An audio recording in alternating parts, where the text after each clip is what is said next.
କୋଉ ନେତା ଦାୟିତ୍ୱ ନେଲେ ଶ୍ରୀଯୁକ୍ତ ମୁକିମ କଂଗ୍ରେସ ଆଗକୁ ଯିବ ବୋଲି ଆପଣ ଭାବୁଛନ୍ତି? ଅଛନ୍ତି ସେଟା ପୁଣି କଂଗ୍ରେସ ଦଳ ଭିତରେ ଆଲୋଚନା କରିବା। ମନୋରଞ୍ଜନ ବାବୁ, ଆପଣଙ୍କୁ ମୁଁ ବି ଗୋଟେ କାହା ନେତା ନା କହିବାଟା ଆପଣ ଭାବୁଛନ୍ତି କଣ ଠିକ ହବ? ତେଣୁ ଦଳ ଭିତରେ ସେଟା ଆଲୋଚନା ହବ। ଆପଣ ନିଜେ ଆଶାୟୀ ଥିଲେ ଶ୍ରୀଯୁକ୍ତ ମୁକିମ, ଯେହେତୁ ଆପଣଙ୍କୁ ମିଳିଲାନି ସେଇଥିପାଇଁ ଆପଣ ରିଭୋଲ୍ଟ କରୁଛନ୍ତି କି? ଶୁଣନ୍ତୁ, ଇଏ କଥା ବହୁତ ପୁରୁଣା କଥା ହେଲାଣି। ସେତେବେଳକୁ କିଛି ଲୋକ ଚାହୁଁଥିଲେ, ସେମାନେ ମୋ ସାଙ୍ଗେ ଆଲୋଚନା କରିଥିଲେ ଯେ ପାଷ୍ଟ, ସେଟାକୁ ନେଇକି ବର୍ତ୍ତମାନ କଥା ନାହିଁ। କଥା ହେଇକି ଆମେ ଆଗକୁ ବଢିବା ପାଇଁ କଣ ଆବଶ୍ୟକତା ଅଛି, ତା ପାଇଁ କଣ କରାଯିବ, ତାକୁ ଚିନ୍ତା କରି ଆମେ ଆଗକୁ ବଢିବା। ଏବଂ ସେଇ ଚିନ୍ତାଧାରା ଅନୁସାରେ ବିଗତ 5ଟି ଷ୍ଟେଟ ନିର୍ବାଚନ ପରାଜୟ ପରେ ମତେ କାହିଁ ଗୋଟେ ଅନୁଭୂତି ହେଲା କୋଉଠି ନା କୋଉଠି ଗୋଟେ ବିରାଟ ଗ୍ୟାପ୍ ହେଇଯାଉଛି ଏବଂ ନିର୍ବାଚନ ପରିଚାଳନା କରିବା ପାଇଁ ଯୋଉ ଆମକୁ ଯୋଉ ପ୍ରକାର ବ୍ୟବସ୍ଥା କରିବା ଦରକାର ଉପର ଲେବୁଲରେ କରୁନାହାନ୍ତି, ଯାହା ରିଫ୍ଲିକା ତଳ ପର୍ଯ୍ୟନ୍ତ ଆସୁଛି।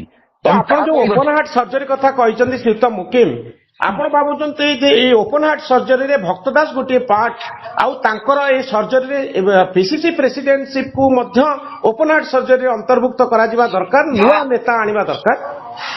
ନାଇଁ, ଯାହା ଯୋଉଠି ଆବଶ୍ୟକତା ଥିବ କଂଗ୍ରେସ ଦଳକୁ ମଜବୁତ କରିବା ପାଇଁ ନ୍ୟାସନାଲ ଲେବୁଲରେ ଏବଂ ବିଭିନ୍ନ ଷ୍ଟେଟରେ ତାକୁ ଅଗ୍ରାଧିକାର ଦିଆଯିବା ଉଚିତ।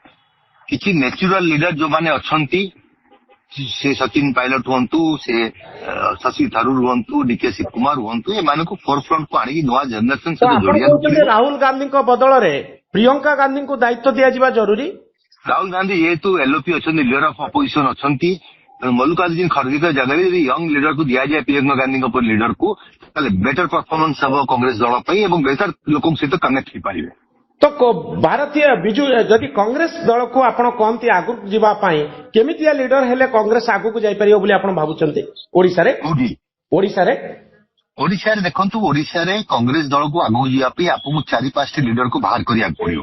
ତାଙ୍କ ଭିତରୁ ତାଙ୍କୁ ସମସ୍ତଙ୍କୁ ନେଇ କାମ କରିଲେ ଓଡ଼ିଶାରେ କେହି କମ୍ପ୍ଲିଟ ପ୍ୟାନ୍ ଓଡ଼ିଶା ପିକ୍ଚର ଦେବା ପାଇଁ କାହାର ସକ୍ଷମତା ନାହିଁ, ଜାଣିକି ପଟ୍ଟନାୟକ ଗଲା ପରେ, ଯୋଉଟା ରିଫ୍ଲେକ୍ଟ ହଉଛି ବିଭିନ୍ନ ସମୟରେ ନିର୍ବାଚନରେ। ତେଣୁ ଓଡ଼ିଶାକୁ ଯଦି ଆପଣ ନିର୍ବାଚନ ପରିପ୍ରେକ୍ଷୀରେ କାମ କରିବାକୁ ଚାହିଁବେ, ତାହେଲେ ଆପଣଙ୍କୁ 4-5ଟି ଲିଡରକୁ ଏକାଠି କରି କାମ କରିବାକୁ ପଡିବ। ଆପଣଙ୍କୁ ଯଦି ନେତୃତ୍ୱ ଦିଆଯାଏ ଆପଣ ରାଜି ନେତୃତ୍ୱ ନେବେ? ଜମା ବିଲକୁଲ। ଆପଣଙ୍କର କ୍ୱେଶ୍ଚନ ମୋ ଲାଇନର, ମୋର ଚିଠିର ଲେଖା ସେ ଲାଇନରେ ନୁହଁ। ମୋ ଚିଠି ଲେଖା ହଉଛି ମନୋରଞ୍ଜନ ବାବୁ, କଂଗ୍ରେସକୁ ସୁଧାରିବା ପାଇଁ ଯୋଉ ଯୋଉ ଡିଫିକଲ୍ଟ ପଏଣ୍ଟ ସବୁ ଅଛି, ଯୋଉ ପଏଣ୍ଟରେ କଂଗ୍ରେସ ମିଟ୍ କରିପାରୁନାହିଁ, ଆମେ ଗୋଟେ ଅପୋଜିସନ ଦଳରେ ଅଛୁ। ଆମ ଦଳର ସଭାପତି ଯଦି ସେତିକି ମୁଭମେଣ୍ଟ କରିପାରିବେ ନାହିଁ, ତାହେଲେ ଦଳଟା ଭାଇବ୍ରେଟ ହେବ ନାହିଁ। ଦଳର ସଭାପତି ଯଦି ଏଜ୍ ଫ୍ୟାକ୍ଟର ଆସିଥିବ ଏବଂ ତାଙ୍କର ମୁଭମେଣ୍ଟ ରେଷ୍ଟ୍ରିକ୍ଟେଡ ଥିବ, ତାହେଲେ ଦଳଟା ଗେୟର ଅଫ୍ ହେବ ନାହିଁ, ଚାର୍ଜ ଅଫ୍ ହେବ ନାହିଁ। ମୋ ଉଦ୍ଦେଶ୍ୟ ହଉଛି ସେଠି। ମୁକିମ, ମତେ ଲାଗୁଛି ଯେ ଆପଣ ଆଉ କଂଗ୍ରେସ ଭିତରେ ନିଜର ଭବିଷ୍ୟତ ଦେଖି ପାରୁନାହାନ୍ତି, ବା ଆପଣଙ୍କ ଝିଅ ସୋଫିଆ ଫିରଦୋସଙ୍କର ଭବିଷ୍ୟତ ଆଉ କଂଗ୍ରେସ ଭିତରେ ଆପଣ ଦେଖିପାରୁନାହାନ୍ତି।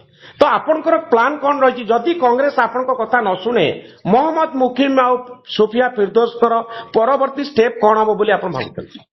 ମୋର ଦୃଢ ବିଶ୍ୱାସ ଅଛି, କଂଗ୍ରେସ ଦଳ ଗଣତାନ୍ତ୍ରିକ ଦଳ, ସମସ୍ତଙ୍କ ଅଧିକାର ଅଛି।